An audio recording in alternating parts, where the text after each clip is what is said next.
last section here in chapter 18. This goes right along with calculating non-standard conditions. So now let's talk about how we can relate a delta G at standard state to the equilibrium constant. So that's K italicized. So remember that the equilibrium constant K determines how far a reaction goes toward products. So it is a measure of spontaneity. So is the reaction going to go without any intervention?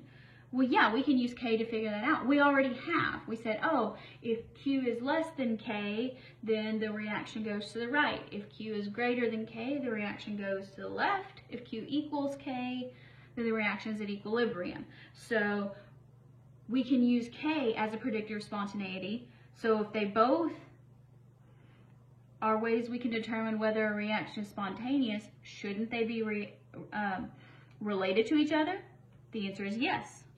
All right, so delta G of the reaction equals negative RT ln K, and this is standard state. So no Q's, we are at equilibrium, standard state. So notice this looks really similar to this, but, all right, so now, let's think about this.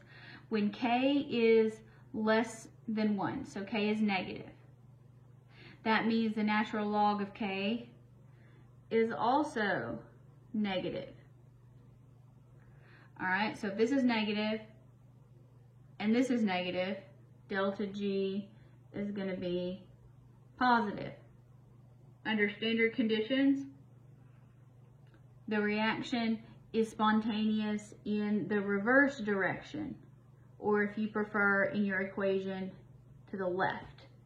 So it's going to go towards reactants, just like when we compare these. So this just tells us that when K is less than 1, reactants are favored, not products. So it's going to tend to go that way, where the free energy is. All right. Oh, when K is greater than 1, got to fix that. Natural log of K is positive. So if this is positive, this is negative, delta G is going to be negative. So under standard conditions, where Q equals 1, the reaction is spontaneous in the forward or to the right direction.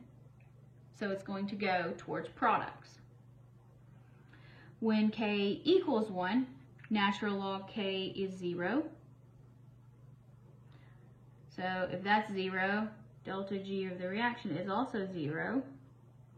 So that means, under standard conditions, the reaction is at equilibrium. All right. So thermodynamics here gives us another way to calculate equilibrium constants. So as K increases, as K becomes more positive, delta G decreases, meaning it becomes more negative. So here we'll say more positive. All right, so here let's talk about tabulated free energies, which are right here, to calculate the equilibrium constant for this reaction at 298 K, that's standard conditions. All right, so the first thing we need to do is we need to find delta G0 of the reaction. So that's going to be summation delta G products minus summation in delta G0 formation of reactants. Well, there's only one product and one reactant, so that helps. All right, so products, 2 moles times 51.3 kilojoules per mole minus 1 mole times 99.8 kilojoules per mole. So that would be what, 102.6, I think. 2 times 51.3, yes, 102.6 kilojoules minus 99.8 kilojoules. Minus 99.8, 2.8 kilojoules. All right. So that is delta G0 reaction. All right, so what do we know about this? Delta G is positive. Is this reaction spontaneous? It is not. This reaction is not spontaneous. Let's see what happens when here we know that delta G0 reaction also equals negative RT natural log of K. So now here we're going to solve for K. So here 2.8, we're going to say times 1,000 joules, negative 8.314 joules per mole Kelvin, times 298 Kelvin, times K. Oh, natural log. K. There we go. All right. That means these are going to go away. All right. So here, 2.8 times 1,000 is 2,800 joules. Negative 8.314 times, oh, this is joules per mole. That's where those fall out. Times 298. All right.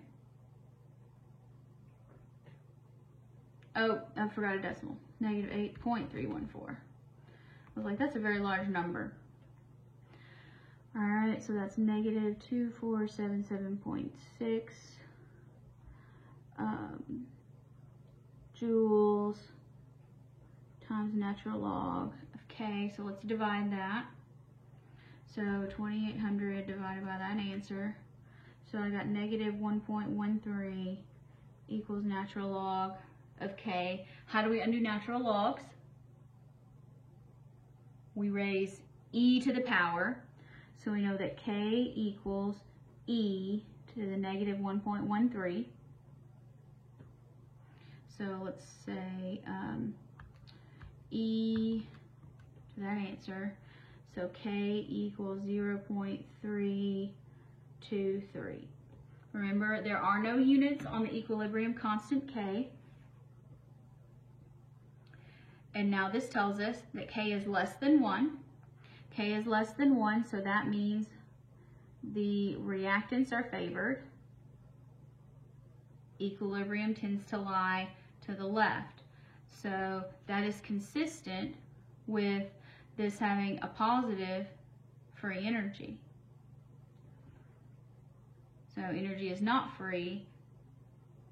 Reactants are favored. It doesn't want to spontaneously go towards products. So it's all related. I told you that was going to come back and haunt you. All right, that is the end of chapter 18. Good luck.